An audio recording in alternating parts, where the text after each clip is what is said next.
Bulletin की शुरुआत करेंगे इस वक्त की बड़ी खबर के साथ। हरियाणा में भी बढ़ा प्रदूषण का स्तर।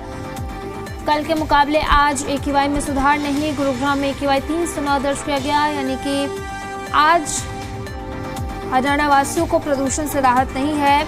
कल के मुकाबले आज AQI में सुधार नहीं है और इसी के साथ साथ बाहर विजिबिलिटी बेहद ही कम है कोहरे की वजह से। तस्वीरें भी हम आपको स्क्रीन पर दिखा रहे हैं। वही हम आपको बता रहे हैं स्क्रीन पर ग्राफिक्स के जरिए कि आपके इलाके में कहां पर कितना AQI दर्ज किया गया है। गुरुग्राम में 309 AQI है, भिवानी में 278 है, धारूहेड़ा में 276 है, नारनौल में 271 है, वहीं फरीदाबाद में 200 के पार AQI दर्ज किया गया है। तो बड़ी अपडेट हम आपको बता रहे हैं और साथ ही साथ हम आपको ग्राफिक्स के जरिए समझा भी रहे हैं कि कहां पर कितना AQI है। गुरुग्राम की बात करें तो 309 है, भिवानी की बात करें तो 278 है, धारूहेड़ा की बात करें तो 276 है, नारनौल की बात करें तो 271 है, वहीं फरीदाबाद की बात करें तो यहाँ पर AQI 224 दर्ज किया गया है। यानी कि कई ऐसे इलाके हैं जहाँ पर AQI जो है वो 200 के पार है। और बल्लभगढ़ की बात करें तो यहाँ पर 219 है, चरखी दादरी की बात करें तो यहाँ पर 217 है, वहीं बहादुरगढ़ की बात करें तो 187 है, वहीं मानेसर की बात करें तो 161 है, वहीं सोनीपत की बात करें तो 148 यहाँ पर AQI दर्ज किया गया है। तो कई ऐसे इलाके जहाँ पर आज प्रदूषण का स्तर बढ़ा है, जिसकी वजह से हरियाणा वासियों की परेशानी बढ़ गई है। और स्क्रीन पर हम आपको लगातार दिखा भी रहे हैं कि आपके इलाके में कहाँ कितना AQI दर्ज किया गया है। जींद की बात करें तो 146 है, करनाल की बात करें तो 142 है, फतेहाबाद की बात करें तो 137 है, वही कुरुक्षेत्र की बात करें तो 125 AQI दर्ज किया गया है। पंचकुला की बात करें तो यहाँ पर 116 AQI दर्ज किया गया है। यानी कि लगातार हरियाणा वासियों की परेशानी बढ़ती जा रही है और लगातार स्क्रीन पर हम आपको दिखा भी रहे हैं कि कहां पर आपके इलाके में कितना AQI दर्ज किया गया है। यमुनानगर की बात करें तो 110 है, नूह की बात करें तो 109 है, रोहतक की बात करें तो 108 है, कैथल की बात करें तो 99 है, वहीं सिरसा की बात करें तो 91 यहाँ पर AQI दर्ज किया गया है। यानी कि कई ऐसे इलाके जहाँ पर AQI 200 के पार, तो कुछ इलाके ऐसे भी हैं जहाँ 200 से नीचे भी AQI दर्ज किया गया है। पलवल की बात करें तो 81 है, अम्बाला की बात करें तो 80 है, सार की बात करें तो 58 है, वहीं गुरुग्राम में 309। सबसे ज़्यादा AQI का जो स्तर है वो गुरुग्राम में है, 309 यहाँ पर AQI दर्ज किया गया है। और इसी के साथ साथ घना कोहरा भी छाया हुआ है कई इलाकों में, जिसकी वजह से लोगों की परेशानी बढ़ी हुई। तो एक तरफ जहाँ पर प्रदूषण और वहीं दूसरी तरफ बाहर कोहरा, ठंड, जिसकी वजह से लोगों की परेशानी बढ़ी हुई है। और इसी पर ज्यादा जानकारी के साथ सहयोगी अजय मेहता फतेहाबाद से हमारे साथ कनेक्ट कर रहे हैं, उन्हीं का रुख कर लेते हैं। अजय, अगर बात करें जहां पर आप इस वक्त मौजूद हैं, क्या कुछ स्थिति है, साथ ही साथ वहां की तस्वीरें दिखाइएगा विजिबिलिटी को लेकर, और इसी के साथ प्रदूषण में आज बढ़ोतरी देखी गई है।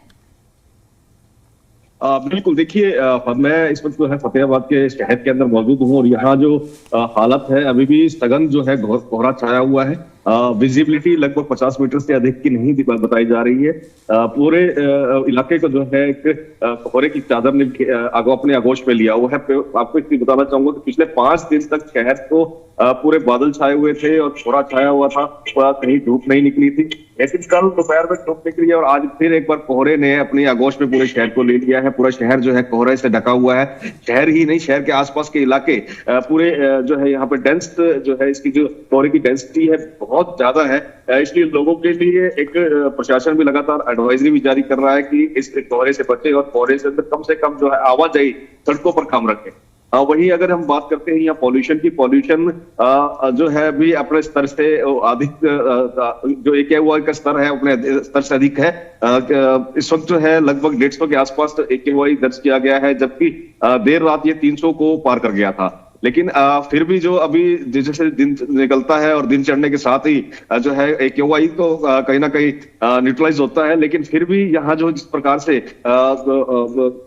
कोहरा और पॉल्यूशन है लोगों के लिए एक परेशानी का सबब बना हुआ है। जी अजय, फिलहाल अगर मौसम विभाग की बात करें तो मौसम विभाग की तरफ से क्या कुछ अलर्ट जारी किया गया, और साथ ही साथ अगर बात करें फतेहाबाद की तो प्रशासन की तरफ से क्या कुछ कदम उठाए जा रहे हैं ताकि प्रदूषण को कंट्रोल किया जा सके? बिल्कुल, देखिए अगर हम मौसम की बात करते हैं और वैज्ञानिक की बात करते हैं। मौसमी विभाग की ओर से एक स्पष्ट तौर से एक अलर्ट दर्ज किया गया है कि जो कोहरा है वो अभी कुछ दिन छाया रहेगा। साथ ही 8 और 9 तारीख को एक हल्का WDB जो है यहाँ पर एक एक्टिव होगा, जो पहाड़ों के क्षेत्रों के अंदर बर्फबारी भी वहां देखने मिल सकती है। उसका सीधा असर जो मैदानी इलाकों को देखने को मिलेगा, खासकर पश्चिमी हरियाणा, NCR, दिल्ली का एरिया जो है इससे इफेक्टेड होगा।